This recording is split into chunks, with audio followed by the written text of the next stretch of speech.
গাছ দেখে হয়তো আপনারা চিনতেই পারছেন, গাছটা স্নেক প্ল্যান্ট বলি আমরা। ছোট্ট একটা পটের মধ্যে জায়গা আর নেই একে রিপোর্ট করতেই হবে। আর গাছের গঠন দেখুন কত সুন্দর, ছোট্ট পটের মধ্যে হলেও দেখতে কত সুন্দর লাগে। কিন্তু মজাদার বিষয় যেটা, সেটা হচ্ছে এই গাছে ফুল এসেছে। আর ফুলটাও বেশ সুন্দর সুগন্ধ। যত গাছটাকে নাড়িয়ে যায় ফুলের গন্ধটা তত মৌ মৌ করে। তো যাই হোক, এই সমস্ত ফুল আসা মানে কিন্তু বেশ ভালো, আপনি একজন যথেষ্ট ভালো এবং সফল বাগানী, যেমন আমার কাছে এসেছে। তো এই ব্যাপারগুলো কিন্তু আপনাদের কাছেও হতে পারে। ঠিক আছে, তো ফুল আসা মানে এটা কখনোই ভাববেন না যে গাছ খারাপ আছে বা গাছ কিছু আছে। স্নেক প্ল্যান্টের ফুল কিন্তু সব সময় যে আসবে এমনটা নয়, সব ভ্যারাইটিতে আসবে এমনটাও নয়। বেশ কিছু ভ্যারাইটি রয়েছে যাদের স্নেক প্ল্যান্টে ফুল আসে, যেগুলি লং ভ্যারাইটি, তাদের ক্ষেত্রেই এরকম লং ভ্যারাইটিগুলোতেই বেশি দেখা যায় যে ফুল আসে। আর তাছাড়া এমনি ডোয়ার্ফ ভ্যারাইটিতে কিন্তু ফুল মোটেও এখনো পর্যন্ত চোখে পড়েনি আমার। তো আমার কাছে আসেনি, আসলেও আসতে পারে, যদি কখনো আসে তাহলে অবশ্যই আপনাদের দেখাবো। এখন বিষয় হচ্ছে এই সমস্ত গাছগুলি রিপোর্টিংয়ের ভীষণ প্রয়োজন। রিপোর্টিং যদি কেউ করতে চান তাহলে সবার প্রথম যে কাজটি করতে হবে, এই টবগুলিকে বের করে দিতে হবে। টবগুলিকে বের করে এর থেকে বড় সাইজের পটে আপনাকে এটাকে লাগাতে হবে।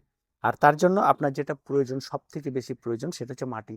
এই সময় সে স্নেক প্ল্যান্টের জন্য মাটির মিশ্রণ নেবেন 50% মাটি, 30% কম্পোস্ট, 20% বালি। এই দিয়ে মাটির মিশ্রণ দিয়ে সুন্দরভাবে গাছটিকে বসিয়ে দেবেন। বসিয়ে দেওয়ার পর যেই মাপের টব রয়েছে, এটা রয়েছে 4 ইঞ্চি, 6 ইঞ্চি মাপের টব রয়েছে। ঠিক আছে, 5 ইঞ্চি হয়তো হবে। ঠিক আছে, 6 ইঞ্চি মাপেরই টব হবে। এবার আপনাকে এর ডবল নিয়ে নিতে হবে, 12 ইঞ্চি মাপের টবে। এবার এটাকে প্রতিস্থাপন করতে হবে, কারণ পুরো টবে আর জায়গা নেই।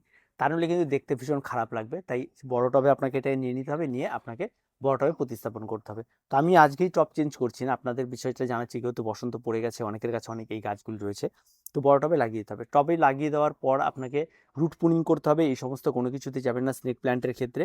আপনাকে যেটা করতে হবে, এই যে পুরোনো নিচের দিকে যে পাতাগুলি দেখতে পাচ্ছেন, এই যে পুরোনো পাতা, এই পাতাগুলিকে, এই সমস্ত যে সমস্ত পাতাগুলি হেলে বা বেঁকে গেছে, সেই সমস্ত পাতাগুলিকে একটু কেটে দেবেন। আপনি আপনার পছন্দ মতো শেপ দেওয়ার জন্য যা যা করতে হয় তাই তাই করবেন। তার সঙ্গে সঙ্গে এই সময় যদি চারা করতে হয়, তাহলে অনায়াসে এই ডিভিশন পদ্ধতিতে এই সমস্ত গাছগুলিকে বের করে আলাদা আলাদা করে চারাও তৈরি করা যায় খুব সহজভাবে। তো এই সমস্ত কাজগুলিকে আপনাকে করে ফেলতে হবে। আর তার সঙ্গে সঙ্গে গাছের খাবার নিয়মিত করতে হবে এখন থেকে।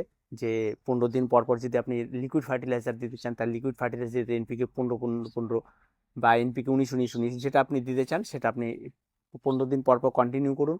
আর যদি জৈব খাবার দিতে চান, তাহলে মাসে একবার করে হাড় গুঁড়ো, শিংকুচি, নিমখোল সব কিছু মিশিয়ে সমান সমানভাবে মিশিয়ে এক মুঠো করে আপনি গাছে প্রয়োগ করবেন। আর নর্মালি জল প্রয়োগ করবেন, তাতে গাছ ভালো হবে। আর সাধারণত গাছের পাতাগুলোতে একটু স্প্রে করে দিলে ধুলোবালি পরিষ্কার হয়, সেগুলিতে বেশ ভালো। রোগ পোকামাকড়, এই সমস্ত গাছে বিন্দুমাত্র রোগ পোকামাকড় নেই। আর এই সময়টা, বিশেষ করে এই বসন্তটা, এই সমস্ত গাছগুলি ভীষণ রকমভাবে এনজয় করে। তাই এই সময়টাকে কাজে লাগিয়ে ফেলুন। আর যাদের যাদের কাছে ফুল এসেছে তারা অবশ্যই কমেন্টে জানাবেন। আর ফুলের সুগন্ধ দারুণ, সত্যি ফুলটা। আর ফুল কিন্তু সব সব ভ্যারাইটিতে আসবে একই রকম ফুল, কিন্তু গাছের যা গাছ দেখতে যতই স্নেক প্ল্যান্টের ভ্যারাইটি আলাদা আলাদা রকমের গাছ হোক, কিন্তু ফুল কিন্তু একই রকম। আর সবচেয়ে টপ ভ্যারাইটি এটা, এটা সবচেয়ে বেশি দেখতে সুন্দর লাগে। আর এই ভ্যারাইটিটা কিন্তু সবচেয়ে জনপ্রিয়তা অর্জন করেছে। আর যে কোনো জায়গার সৌন্দর্যায়ন যে কোনো মুহূর্তে বাড়িয়ে তোলে এই ভ্যারাইটিটা। আর পরিচর্যা একেবারেই কম, আর অনেক সুন্দর গাছ। আর এখন বিষয়টা হচ্ছে গাছটা বয়স কত। এখন কেউ গাছটা বয়স কত কে বলবে।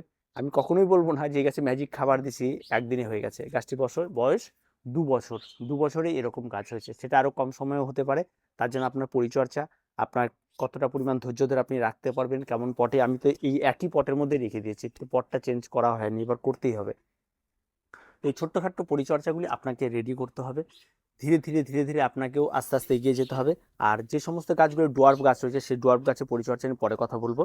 আর সাধারণত আপনাকে জলটা ঠিকঠাক দিতে হবে। সূর্যালোক কিন্তু সারাদিন সূর্যালোক লাগে এমন জায়গায় রাখতে হবে। আর যদি কম বেশি সূর্যালোক লাগে তাতে কোনো রকম কোনো ম্যাটার করে না এই সমস্ত গাছের ক্ষেত্রে। আর ঘরের ভেতরে রাখতে গেলে কিন্তু অবশ্যই আপনাকে ঠিকঠাক দেখতে হবে যে ঘরে লাইট অফ করা অবস্থায় যেন আলো থাকে, এই বিষয়টাকে খেয়াল রেখে তারপর রাখতে হবে। অনেকে বলে প্রচুর পরিমাণ অক্সিজেন প্রদান করে এই গাছকে অক্সিজেন প্ল্যান্টও বলা হয় অনেক সময়।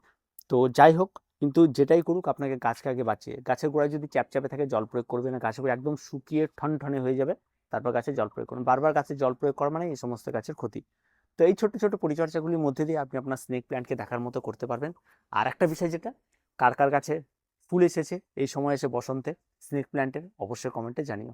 দেখা হচ্ছে পরবর্তী ভিডিওতে। প্রত্যেকে ভালো থাকবেন, প্রত্যেকে সুস্থ থাকবেন, চ্যানেলটিকে সাবস্ক্রাইব করে রাখবেন।